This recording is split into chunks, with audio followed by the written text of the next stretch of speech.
ఏ క్రైస్తవుని అడిగినా, అయ్యా ఒకప్పుడు మాకు తినడానికి తిండి ఉండేది కాదయ్యా, ఈరోజు దేవుడు మమ్మల్ని ఆశీర్వదించి అనేక మంది ఆకలి తీర్చేటట్లుగా ఆశీర్వదించాడయ్యా.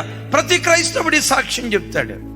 నువ్వు డబ్బులో ఆశీర్వదించబడినట్లుగా, దానికంటే ముఖ్యంగా భక్తిలో నువ్వు ఆశీర్వదించబడిన దానివై ఉండాలి. ఏమని సాక్ష్యం చెప్పాలి?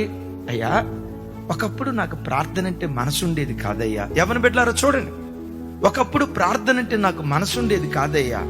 ప్రార్థన చేసుకుందామని మోకరిస్తానా, 1 నిమిషం 2 నిమిషాల్లోనే నా ప్రార్థన అయిపోయేదయ్యా.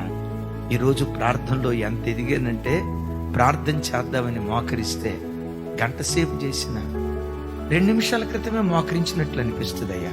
2 గంటల సేపు ప్రార్థన చేసిన అసలు తృప్తి తీరట్లేదయ్యా. ఒకప్పుడు 2 నిమిషాలు కూడా ప్రార్థన చేయటం రాని నా బ్రతుకులో 2 గంటలు దేవుని దగ్గర గడిపే భాగ్యం దేవుడు నాకు ఇచ్చాడయ్యా అని ఈ మాట నీ నోట ఉండాలి. ఒకప్పుడు నా జీవితం 20,000 అయ్యా. ఈరోజు ప్రభు నమ్ముకొని ప్రభు పాదాలు పెట్టుకున్నాను, 1,00,000 రూపాయల జీతమైంది. ప్రైజ్ గాడ్ అవ్వాలి. ఒకప్పుడు అద్దెంట్లో ఉండేదాన్ని అయ్యా, ఈరోజు దేవుడు తన కృపను బట్టి చక్కటి గృహం ఇచ్చాడయ్యా. అద్దె బాధ నుండి విడుదల ఇచ్చాడు. మంచిది, ఇవ్వాలి. దేవుని బిడ్డలు ఆశీర్వదించబడాలి ఆయన నామఘనత కొరకు. అయితే నువ్వు అనాల్సిన మాట ఏంటో తెలుసా?